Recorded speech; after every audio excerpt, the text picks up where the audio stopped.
Hi everybody and welcome to Accounting and Accountability. My name is Amanda. I'm Nelson. And we're academics here at the UTS Business School. And this week we have two great stories for you. And of course, Nelson has prepared puns for each of them. Yes. So what is our first story this week, Nelson? So are pears out of season? And not in the way you expect.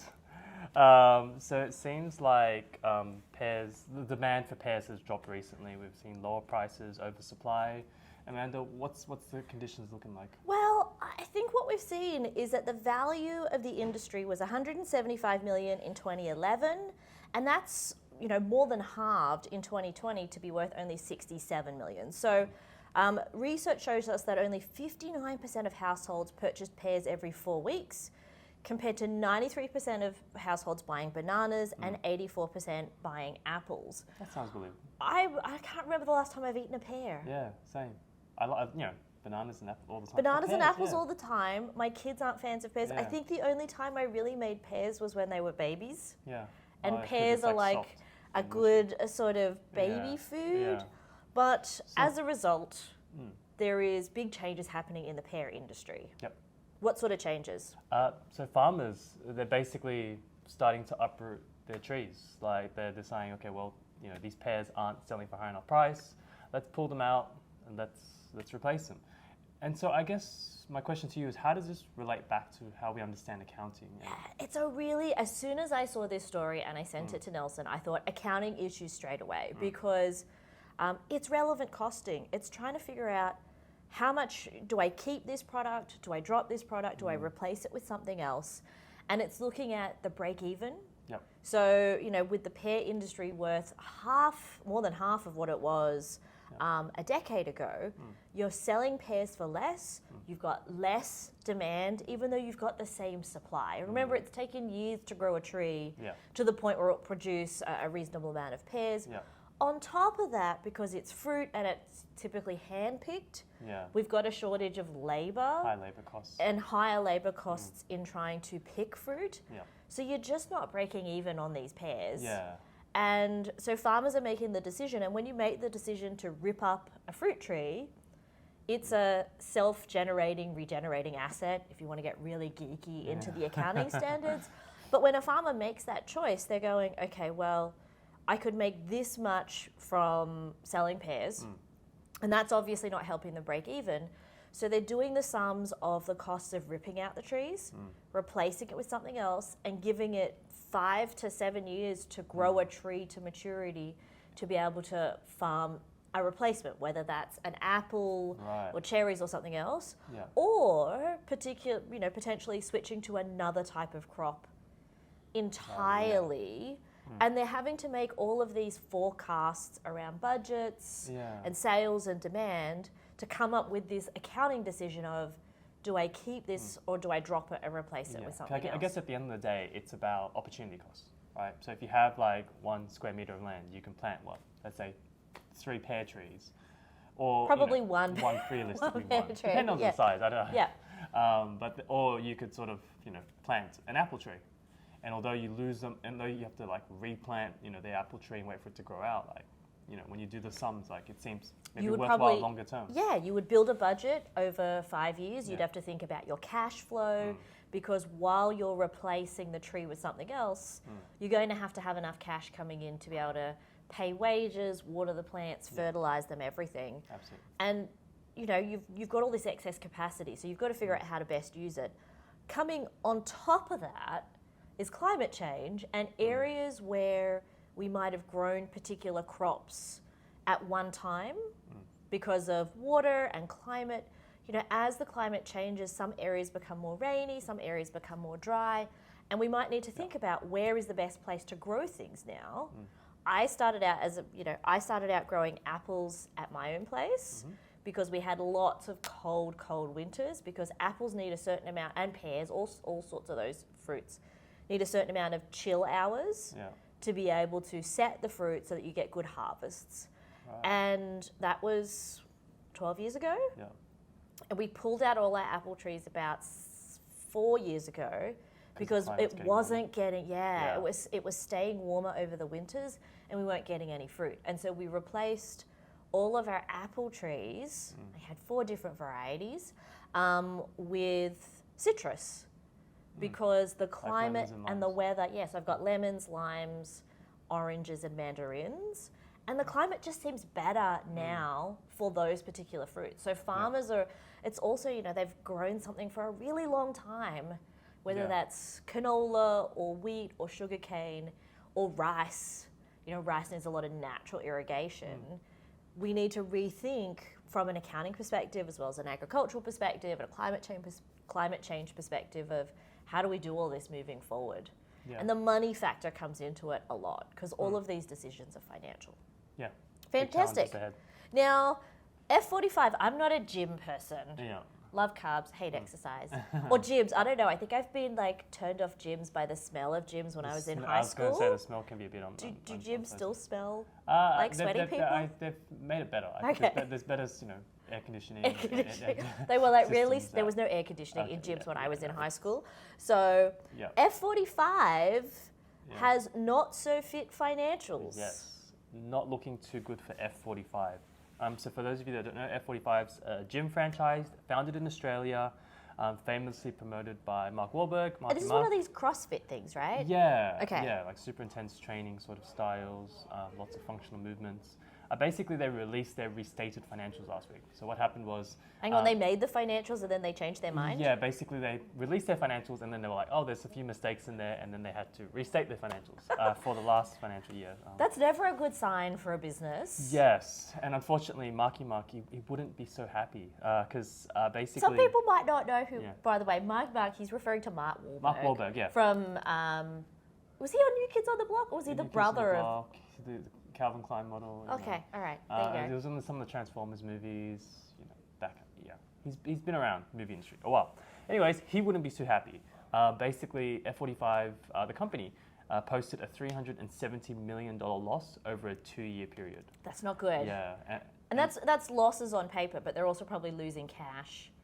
Yeah. As a result, right? Yeah. So profit is revenue minus expenses, but with accrual accounting, that's not always the cash that was lost. Yeah, and so I guess the difference between, basically, the difference between profits and the amount of cash you're burning is basically your profit plus any money you're spending on expanding the business. And F45 has been trying to expand for years and years and years. Especially from Australia into the US and other countries. And so, you know, why such big losses? And you know, so revenue has gone down 17%. In 1 year in 2022 to $104 million, which is not a lot considering how big the business is. Yeah.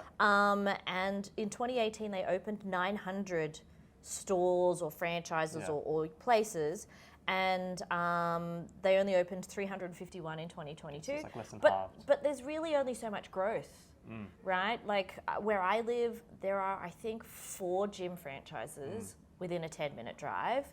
And so there's only so much you can go in terms of growth when it comes to these types of spaces and these types of customers, especially when the economy is starting to take a downward turn and we're seeing, you know, we've had high interest rates, we've got high inflation in the US, and people are thinking about, you know, how do I cut my discretionary spending?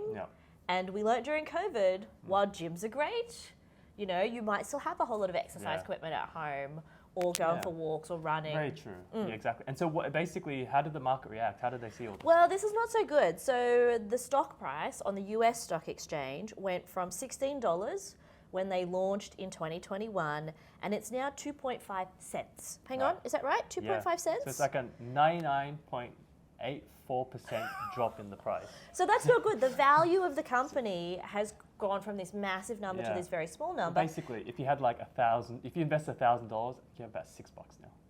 Not very good. Not great. And the company is delisting, which means they're actually not going to be a publicly traded company, which I guess means that they're going to buy, probably management will buy all the shares back from shareholders, I think they're just or they're just turning it private. If you can only sell it privately now.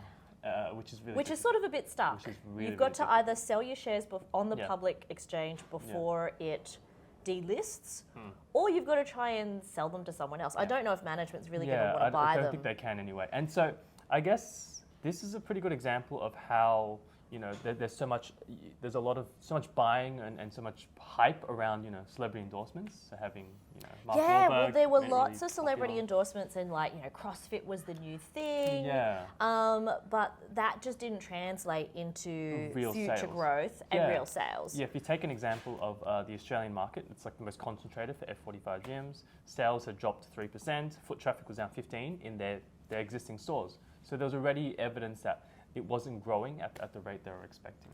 And a celebrity endorsement isn't always a guarantee that something's going to go well. And banking on it to drive sales significantly can be really difficult. And Mark Wahlberg wasn't part of the original founding team, I don't think. But he invested. But he invested. Yeah. And you see famous people investing in all sorts of different brands. Obviously, probably the biggest one we're thinking of right now, if you're on social media and you watch Disney, is Rob McElhenney and Ryan Reynolds into Wrexham Football Club. We know that Ryan has gone very heavy into investments in other areas, but it doesn't always pay off. But, they're the face of the brand and they're sort of running things, which is a bit different than I'm a celebrity and I use your product. Yeah. Yeah, we don't have any celebrity endorsements here. We're not considered celebrities, so there's no endorsements. But they're definitely open. Definitely open. Definitely open. Definitely open to any endorsements. What would you endorse, Nelson? I mean, we have a sort of mini third story. Oh, Kim K's women's wear brand. so Kim Kardashian, Kardashian, yeah. celebrity endorsement. Yep. Kardashians Yeah, do Kardashians, celebrity they do endorsements better than anyone. Better than anybody. Yeah. She has a brand called SKIMs, and they're basically undergarments that sold to women that basically make you look a bit more flattering, accentuate the curves. I've never used any of them. I hadn't heard about it until recently as well. And she's actually making headlines recently. And her company's worth billions of dollars, bras. right? You can Google that. I won't go into that. I won't look at. Yeah, don't. Well, you don't have. Yeah, it's a very unique. Now I'm proposition. very curious. You can Google as it later. But basically, it's a $4 billion company, and what she's decided to do is move into menswear recently. And men's underwear or men's clothing gender? Men's underwear, because they're all undergarments. Okay. And So that's their I undergarments. guess men might have with social media, everybody seems to be more self-conscious. Everyone wants to look good. Everyone wants to look good, so Yep. this could be butt lifting, tummy Yeah. shaping wear for men. Would you Basically. wear some? I don't know what it's going to look like. I mean, they're starting to do promotions, so they've got major soccer star Neymar. He's promoting the brand. A few like Nick Bosa, the football player, and a few others that have started to promote this menswear brand. But I guess, does it make sound sense to you to go from women's wear into menswear? Well, I guess it's sort of, there's only so much women's wear you can flog. And it makes sense because it would be the same types of machines, I guess, you would be using. So you're not it'd be a different pattern and a different design. Yeah. But if you're using really modern sort of 3D manufacturing techniques, it's not going to be too much different. Oh, and UTS has this new 3D knitting machine. Oh, what? Brand new. We're the only university in the country that has one. Big shout out to design and architecture, where you program and it knits in 3D so that there's no material cool. and fabric wastage. Wow, So I know amazing. Uniqlo does 3D knits, but this is the other thing about expanding into another type of clothing process is if it's made in the right way, then you can have a lot of efficiencies because your product, supply chain is the same. Exactly, yeah. And you'd have to think that women who probably already buy a Skims product would be like, oh, now I can buy some, if you're in a hetero relationship for my partner. Yeah. Plus it opens up a much bigger market into menswear. And I think, men are becoming more self-conscious than they were before. Yeah, I think so. I think there's a bit more of a push to be, to be more healthy. I think there's a general health push throughout society. So I think it's a good thing generally. Yeah. People to want to be healthier. So. But I'm not sure if I would wear something like this every single day. People, I've seen reviews and stuff online. It looks sort of painful to shove yourself into to squeeze yourself into these wrap clothes. everything in. Yeah. I'll just, wear more baggy shirts as I get older and everything just, starts to fall apart as you're getting older. Nelson, you've got many years to worry about that. So if you have any questions or you have any comments, about any of our stories. Love to hear them. Just drop them in the comments below, and we'll see you next time. All right. Bye. Bye.